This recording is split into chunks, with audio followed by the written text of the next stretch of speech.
Hi, and thanks for listening to Gossip with Celebrity, brought to you by Celebrity.com.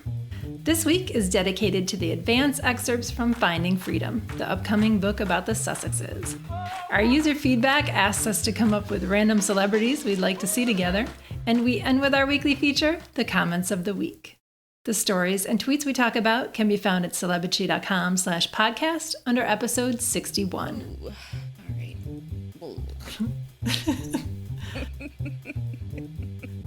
Hi, I'm Katie. What are you laughing at me? You want me to make more sound effects? You're like, you could have stopped. The founder and editor of Celebrity.com, and I read as Celebrity. And I'm Chandra, and I make sound effects, and I'm the head writer for Celebrity, and I write as Kaiser.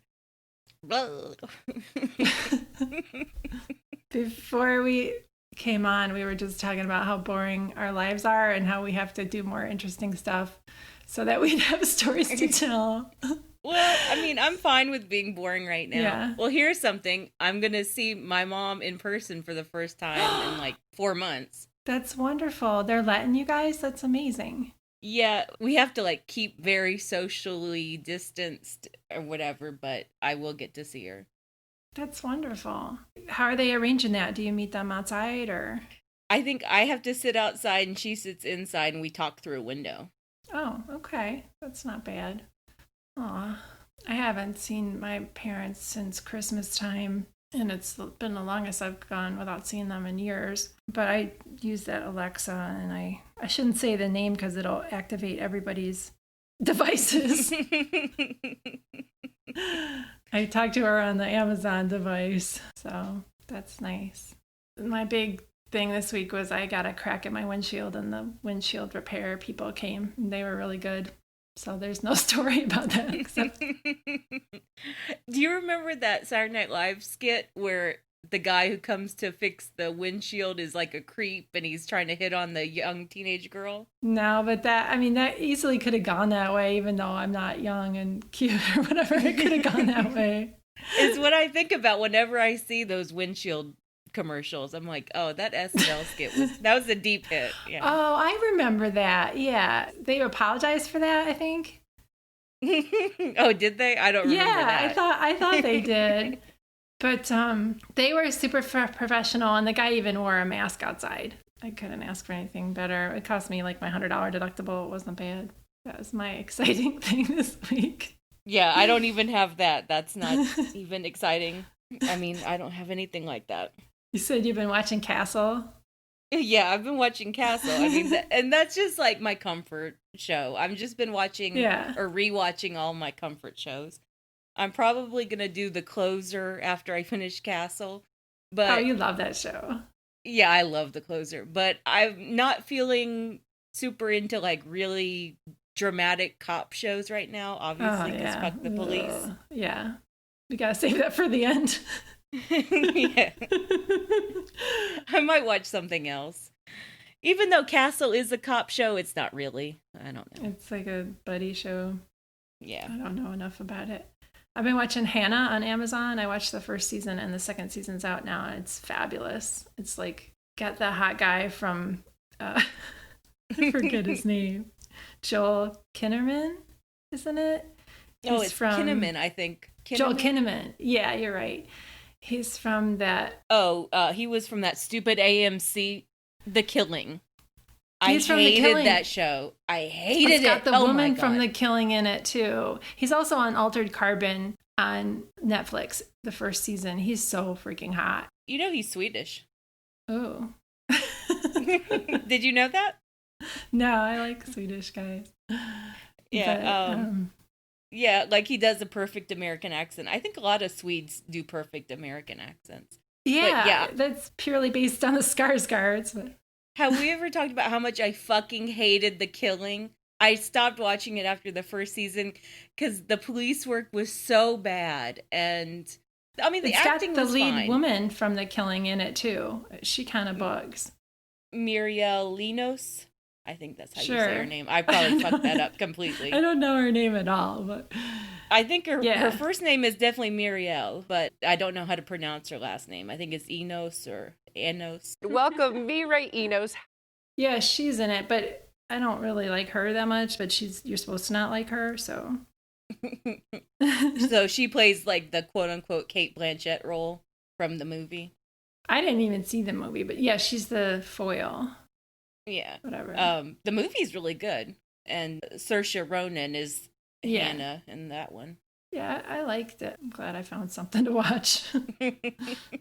This week is insane. You're on top of everything. It's amazing to me, but I always like that when I watch you work with the Finding Freedom excerpts, and we're going to just dedicate this podcast to all the excerpts we've heard. And it's like feast for gossips, royal gossips. It's just amazing. Right. And I was expecting a lot of what the People magazine excerpts have turned out to be. Like, I expected it to be a lot of correcting the record stuff. Just remember this story. This is what really happened. The first excerpts that we got were from the Times of London, and it was very involved. And like they did like honest to God excerpts, full on pages of the book. Yeah. It was interesting to read, but there was just so much in those excerpts. And then People magazine has been doing it in like little bite-sized gossip pieces, and I'm really enjoying that. And they're doing the more softer stories that we want to hear. Yeah. One story we heard in the Times of London that I really liked was Harry and Meghan's love story, and how they met up at Soho House for drinks, and they just immediately connected, and they had like a 3-hour first meeting. They had dinner the next night for 3 hours, and then their third date was in Botswana. Yeah, like I think they're kind of fudging it. Yeah, they're fudging it a little bit. Like, the first 2 dates, I totally believe. And I love the fact that we still don't know who set them up. I think that's really cool that they've managed to keep that a secret. Yeah. But I think in between the quote-unquote second date and third date in Botswana, there was a 6-week period where she was back in Canada and he was in England, and they were just calling and texting. I feel like some of that should count as like relationship stuff. It's not just technically the third date was Botswana. Like they were talking all the time. No, I agree. Yeah, they were just counting when they met up, but I'm sure they kept in touch, and it was super cute. And then in a story that I'm going to publish tomorrow, we're recording this on Thursdays, People magazine has a story out that said that Harry just began texting her immediately right after their first date. Like he was obsessed with her immediately. He thought she was the most beautiful woman he'd ever seen. And apparently he loves the ghost emoji. And so he was like just sending her lots of ghost emojis and maybe like heart emojis, I would guess. Like ghost heart. Lainey was saying that means boo, like you're my boo. Oh, all right. I don't know what it means. And she said she didn't know what it means either, and somebody explained it to her. Who knows? That's cute. But it bugs me when people use too many emojis. I'm sure I would forgive Harry for it, but... Yeah, I don't get it when you're texting someone you know really well. Like, just use your words. Like, use your words. A couple emojis here and there are cute. But yeah. I think emojis are more fun when you're tweeting. Like, you can really crack someone up when you're tweeting and, I don't know, using emojis. But yeah, when you're texting, like, a potential love mate or whatever, just use your fucking words. Some of the Bumble profiles are just almost all emojis. They're like, I love island emoji. Have a margarita emoji. You're like, oh my God, you're exhausting me. Left swipe. There's a tennis player, I won't say his name, but he uses way too many emojis in his Instagram and Twitter. It's just two full lines. Stan Wawrinka. Like, I'm obsessed with him. He uses too many bear emojis. I'll just say it. What the hell? I didn't even know there was a bear emoji. There are several. There's several. He probably has like the extended pack. Those people are crazy. The ones who have the extra emojis. I'm always having to go to Emojipedia to get mine. Anyway, we can stop talking about emojis. Let's go back to the story what we're talking about. So Jackie B was tweeting at this story. She tweeted us, why isn't their love story celebrated? Which she was just quoting you. And that's so true. I mean, we had that cute Lifetime movie, Harry and Meghan, A Royal Romance. But apart from that, none of the major outlets really pushed their love story. And it was adorable and cute. And it's kind of like what you've been talking about. You know, she's an American actress who falls for a British prince. Like, this is our fairy tale. It really is. Yeah. It's our fairy tale. And their love story is so romantic because they knew right away and it moved so quickly. And I think that's why the British people hate it so much. No, it's also a huge contrast to William and Kate, and they're trying to control the narrative, and they don't want anybody to notice that they were broken up and he was cheating and she was his last choice. Yeah. I mean, but that happens with a lot of people. No shame in that, you know, but still, come on. No, there is some shame in it. I'll say it. There, like, if you're waiting for someone to propose for 9 years, I mean, so be it. There's no shame in that, I guess, in general. But don't have that be the only fucking thing that you do, is like wait around for a decade until you're the last bitch standing. Yeah, especially if your career's working for your parents. And she wasn't even doing that.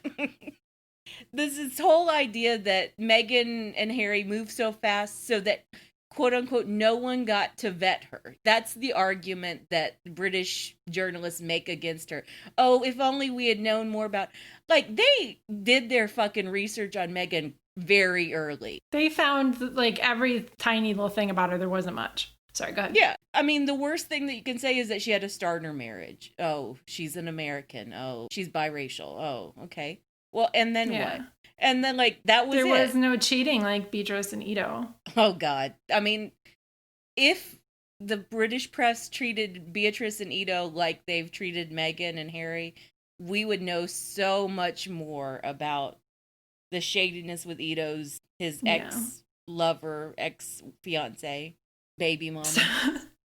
So when Harry and Meghan were dating, we heard that Meghan got nitpicked over paparazzi photos. There were very few of them, as you wrote, and that she was told not to smile at photographers. And she had this cute little necklace with tiny H&M initials in it, and she was told to stop wearing that. And that was really frustrating for her. And, you know, it was her first kind of taste of what the royal family was going to do to control her. Right. Someone said that Harry gave her that necklace, but I don't know. It seems more like something she would have chosen for herself. She loves that tiny jewelry. Yeah. Like, it's her style. And I should point out that it was Kensington Palace aides calling her up to bitch her out about the jewelry. It wasn't Buckingham Palace. It wasn't Clarence House. It was Harry's own people, allegedly. But it was like poor Jason, who I always talk about, who was their press secretary at the time. You know, he was probably the one calling up Meghan and saying, you can't wear this kind of jewelry. It's significant that the earliest friction was between people who truly worked for Harry and William and Kate.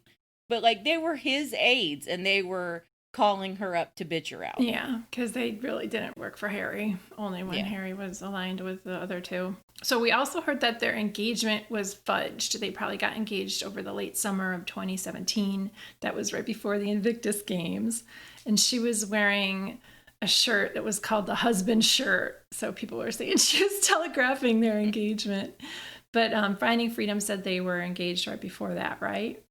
Right. And that's what I said at the time. Do you remember me, like, calling that? When they announced their engagement, right, you said, nah, it didn't really happen then, right? I remember reporting on their trip to Africa that summer. He took her away for about a full month to celebrate her birthday. It was just so obviously all leading up to him proposing to her in Botswana, or one of his favorite places in Africa. Oh, maybe we'll get the full story of their engagement in Finding Freedom. And yeah, they said it happened in November at the cottage after Meghan cooked chicken or something, and that sounded fishy. It didn't sound like a real proposal. So right. I didn't believe William and Kate's proposal story either. I think that's a thing maybe with the royals, is that they just make shit up about their proposal stories because they don't want the peasants to know. Oh, because it's like a personal thing. That's interesting. That's really interesting. It could be that.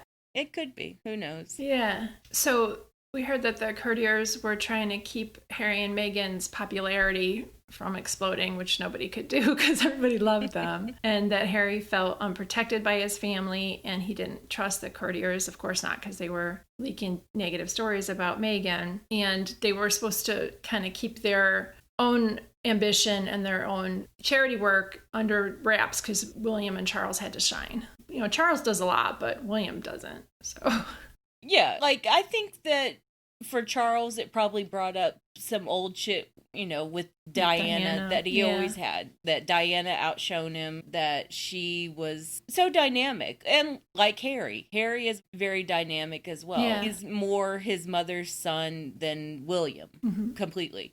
And I think Charles probably was worried that Meghan and Harry would truly outshine him. But I also think that Charles was smart enough to know that he could have personally used their star power. He could have harnessed it. And the Queen and William forced Charles' hand. That's a good idea. That's a good theory. Yeah, that's what I've believed the whole time. That William was the one pitching the hissy fit, and that William forced the Queen to basically co-sign the exile of Harry and Meghan. And Charles was like, what the fuck? And Charles just had to go along with it. Those were those stories saying that Harry wanted to move to Africa or something. I remember. Well, no, those. that William wanted to send him to Africa. Yeah. That William was working with all of these palace aides, saying, you know, let's find some place to send my brother and sister-in-law. So we also heard that William told Harry not to rush with Meghan or be blinded by lust. And that there were at least 2 other royals who had an issue with her and with how fast that went. And that somebody called her Harry's showgirl and said she came with a lot of baggage. And the staff was mean to her and they didn't want to serve her because she was just an actress in a cable series. Right. And apparently William did say, don't feel like you have to rush with this girl. And that was what pissed off Harry so much. And that William thought that he was blinded by lust, like you said. Harry knows his brother. Harry knows what that comment meant. Oh, and Harry knew that William was saying, slow your roll. You can't marry this girl. She's American. You know, she's black. She won't be accepted. That was everybody's issue with her all along. It continues to be. So Finding Freedom denied the really weak stories that the Cambridges and the royal press have been using to smear Meghan. And we've heard them a million times in so many different versions. And this was the one that Meghan made a staffer cry and Meghan made Kate cry at the lead up to the wedding. And it is outrageous. So first, let's talk about the staffer thing.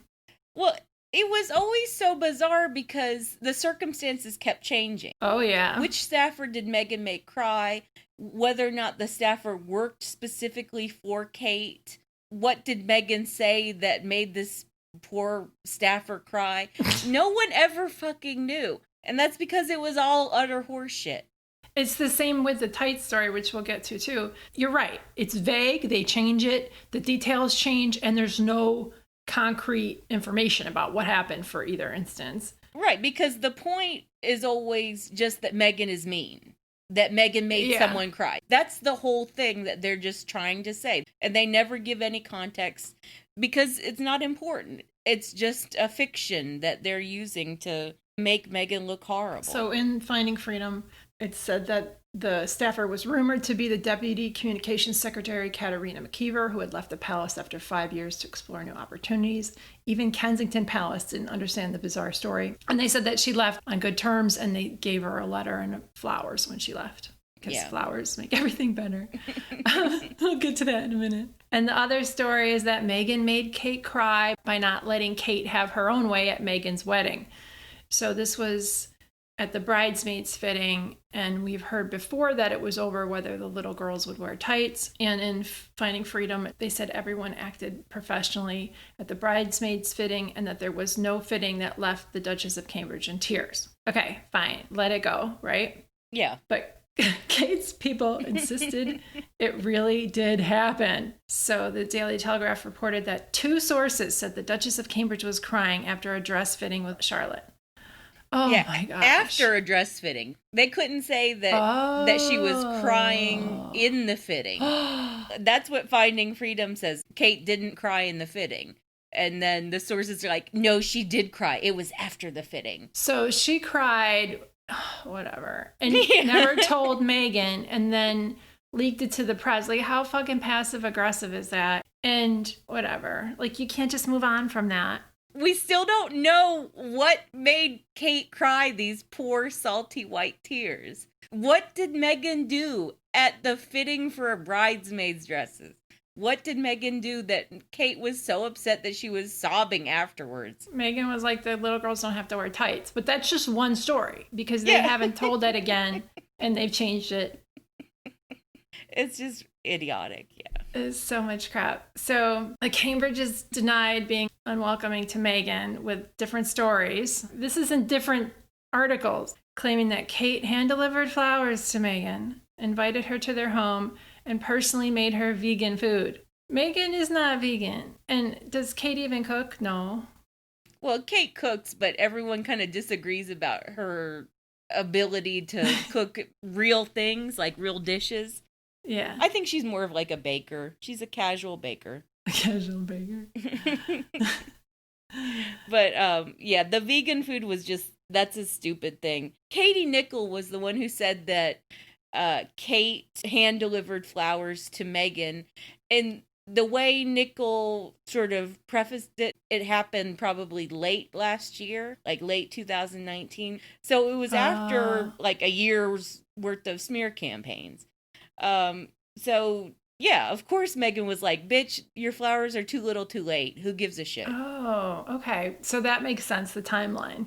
Because they kind of said that it didn't make any difference to Megan, which I understand after everything she went through. Right. Like, I don't think that Kate was hand-delivering flowers to her at the wedding, you know? Yeah. Or after she had the baby. Yeah. So we talked about this in our Zoom meeting, and here's that section where Karen and Sarah talk about, Megan making Kate cry and Kate making vegan food, supposedly. I remember the expert said, fitting with kids, it can always be stressful, but everybody was professional. But again, people will buy into the whole angry Black woman demanding pushy trope American gauche thing because, of course. And so poor Kate, fragile, delicate marshmallow, was just only trying to help. And Black woman Megan told her, shut the fuck up, bitch. This is my wedding, that kind of thing. So yeah, because that's totally how it happened. But I don't understand why they just refuse just to let that go. It's so ridiculous. I'm like, this was 2 years ago. Also, even if they did make her vegan food, if she was vegan, and hand-delivered some flowers, that's really not enough. That's like me going, oh yeah, I'm so sorry I've been stood there and watched you get slandered and have racist hatred thrown at you. But here's some vegan cheese. So yeah, it's like what Karen said, that it's all about Megan being this mean Black lady and hurting everybody's feelings because she exists. Yeah. All of the people started lining up against Megan from the beginning. Well, within the first year. I do think that some of them were trying to accept her, trying to see what it was going to be like. Not all of them, but some of them were trying. Yeah. And then somehow they got the order that fall 2018, that Megan has to go. We have to bully this woman out of the country. And that was because she was getting too popular. Because she was right after their New Zealand tour. Yeah, their Australia-New Zealand tour was wildly successful. They had huge crowds, and she was pregnant. Yeah.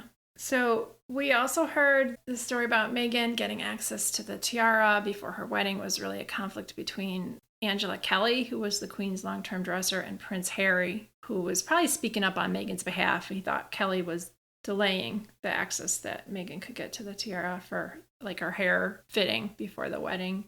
And that's something that people carried. And that was yet another story we heard about how Megan demanded jewelry.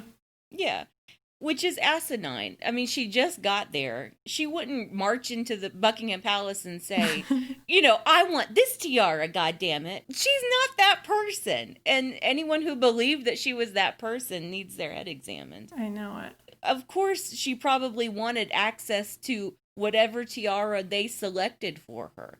so that she could figure out her hair, so she could figure out how to style her veil. She should have been able to pick out her damn tiara. Hopefully she did.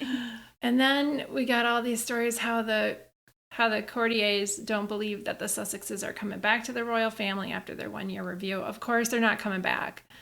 But the articles are trying to spin it like they didn't already leave and they actually want to come back, and the royal family are the gatekeepers and the decision makers for that. And that is not the deal, right? Yeah, this whole thing has become its own unique drama of whose idea was the 1-year review.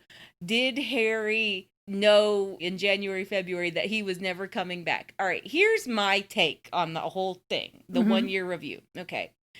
I think that Harry and Meghan absolutely wanted to be half in, half out.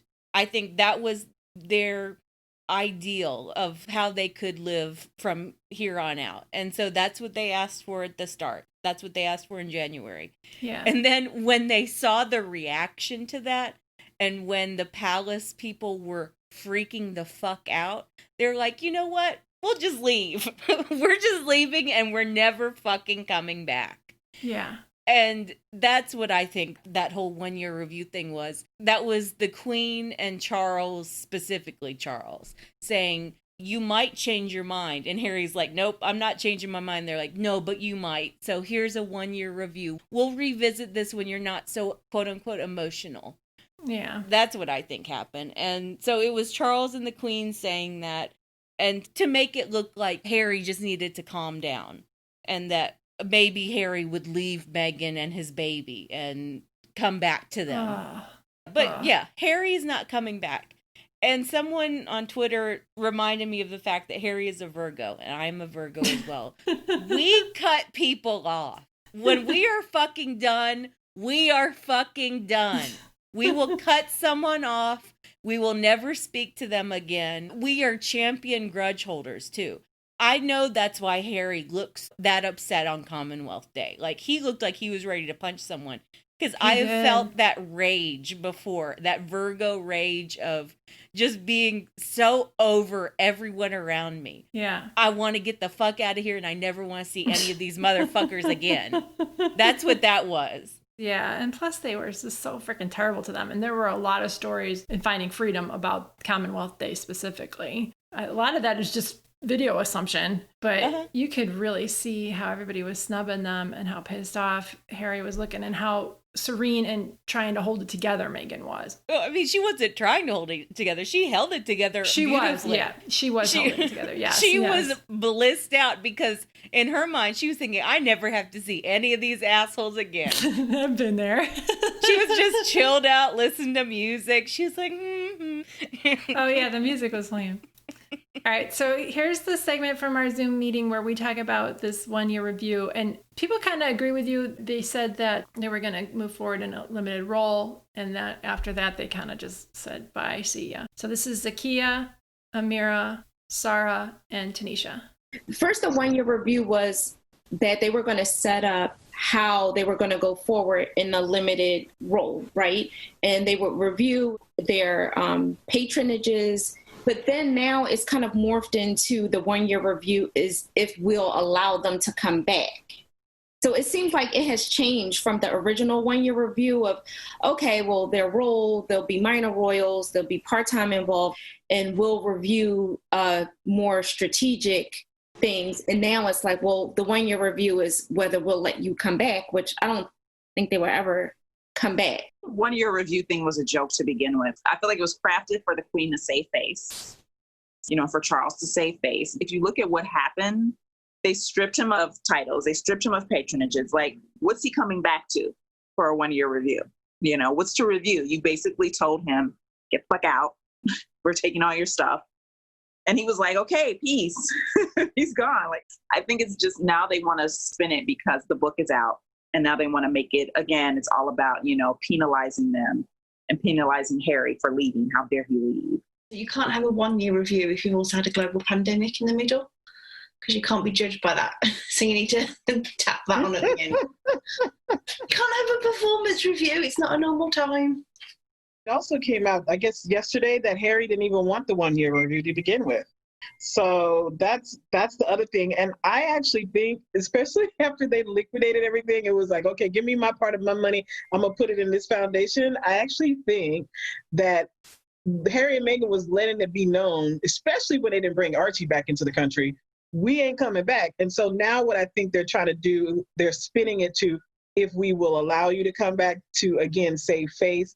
So it looks like, Harry and Meghan are getting kicked out versus them basically packing up their bags and chucking the deuces. Yeah, all of that. I mean, they're out of there. So yeah, we're going to get more details from this book. We both pre-ordered it. We were talking about this before. I mean, I don't read stuff on Kindle. I like a real book. I like to turn the pages and all. I got the Kindle edition, but I like that it's backlit so I can see it.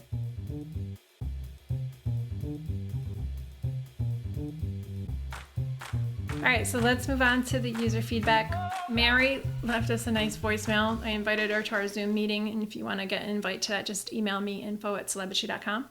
And she came and she said she felt like she was meeting celebrities because she knew everybody's voices from the podcast. So here's her voicemail. She wants us to, I won't spoil it. Here's her voicemail. Hi, Katie and Chandra. My name is Mary, and I am a longtime listener. I've been on your site for years, like 8 to 10 years, probably reading, which is crazy. But I don't comment, so I'm a lurker. But I do love all the commenters, and a big shout out to everybody on the site. The community there is wonderful, and I love all your thoughts. And this podcast is such a delight. You both make me laugh so much. If you could play matchmaker with any two celebrities that you want to see get together, your choice, really, for fun, or you think that they'd be a great match or whatever. Doesn't matter what their sexuality is. You could just make that up if you want. But just like whatever two people you think would be amazing together, who would it be and why? I'm curious. Thank you both so much again for all the work that you do and all the other writers on this site. I really value you, and I look forward to reading Celebrity literally every morning. Thank you, Mary. That was really nice of you, and we appreciate it so much. All right, that's interesting. And I never really think about that, like, which celebrities do I want to see hook up? Yeah, like, I was really thinking about this for a while, and I don't have many options, honestly, because doing this job, you realize how so many celebrities are giant assholes and they don't deserve to be with other people. They're narcissists. A lot of them are narcissists, yeah. You're about to say that you would want Brad Pitt to hook up with someone. I don't want Brad Pitt with anyone because he's such an asshole to me now. I think some of them can be good at the beginning because that's narcissism, right? They can idealize the partner and like hold them up on a pedestal and be fine for a few months or a year or whatever. So it might be fun. But yeah, I don't want anybody to be miserable with them. So I put Tiffany Haddish and Brad Pitt. But yeah, he would not be a good partner. No, I mean, she's way too good for him. Yeah, I think so too. I was thinking like Angelina Jolie, who is obviously one of my faves. Who would I really want her to be with in like the ideal world? And it would be someone like Keanu. Oh yeah, Keanu would be wonderful. Yeah. Anybody would be lucky to get with Keanu. Like, I think that they would be really cool together. I think they might be too cool together. Does that make sense? Like, there wouldn't be enough passion there. They would just they'd both be mellow. Yeah. Angelina brings passion in everybody, though. Yeah, but she's so intellectual these days. You know, she's doing her Zoom calls with Time magazine and all that. I don't know if that would be his vibe. I always loved her with her first husband, Johnny Lee Miller, and they were friends for years and years. And like, I think she went back to him in between her relationships. He's happily married now and he has children, but I always wish that they would get back together in old age. Like, I think they would make a great couple. They'd be cute together. And I love him and I love her, so. I looked through this website that had single celebrities in their 40s so that I could come up with some random people. And I picked Tracy Ellis Ross and Alexander Skarsgård because like they're around the same age. She's 47, he's 43. And I think they would be hot together.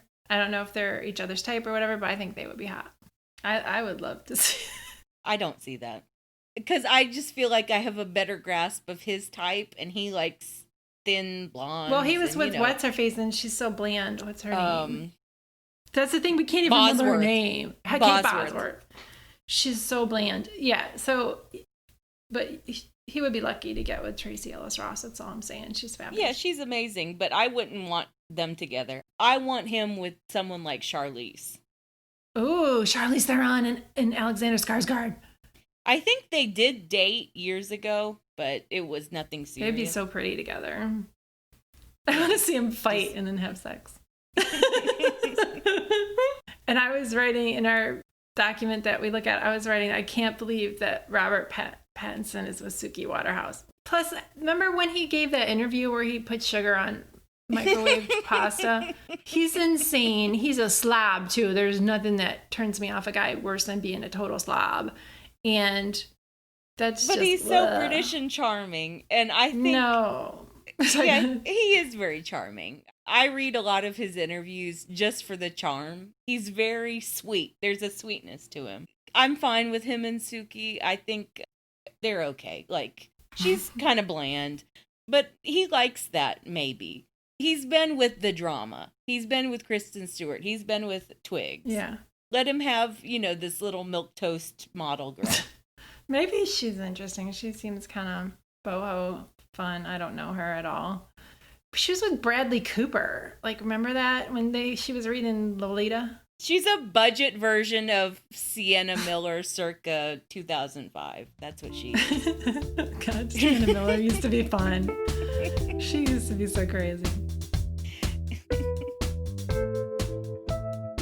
All right, let's move on to the comments of the week. I forgot to do my comment of the week, and when you were talking like 5 minutes ago, I found it because I had seen it before.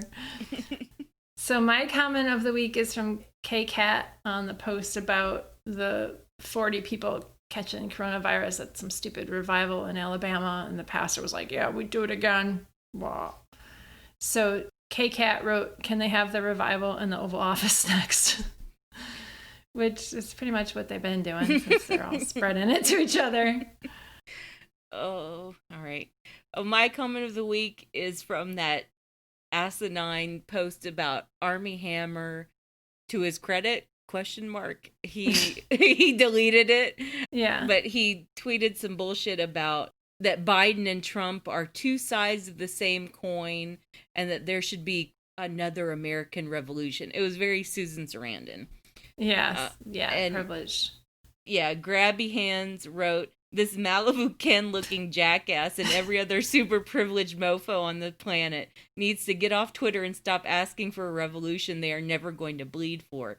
P.S. A revolution is already underway and plenty of people who don't have the luxury of tweeting from their mansions have already paid the price for it. Yeah. Yeah. Yeah, they're never going to bleed for it. He's so out of touch. Yeah. He's an ass. Oh, by the time this comes out, we'll probably know Biden's VP pick. It's going to be Kamala. Is he going to tell us this weekend, maybe? He's going to tell us on Monday, probably. Okay, well, this is coming out Sunday, so. Well, I'm just saying. Yeah. By the time people are listening to this, we'll probably know it's Kamala. Yeah, I hope so. That'd be wonderful. We just saw his notes or whatever. All right, thanks for listening, bitches, and fuck the police. Thanks, bitches, and fuck the police. Thank you for listening to the Celebrity Podcast. Please rate, review, and subscribe wherever you listen. If you like us, please turn off your ad blocker when you visit our site. You can text us or leave a voicemail at 434-218-3219. Our music is from AA Alto, Maiden, and via Premium Beat and Sound of Picture. Thanks again.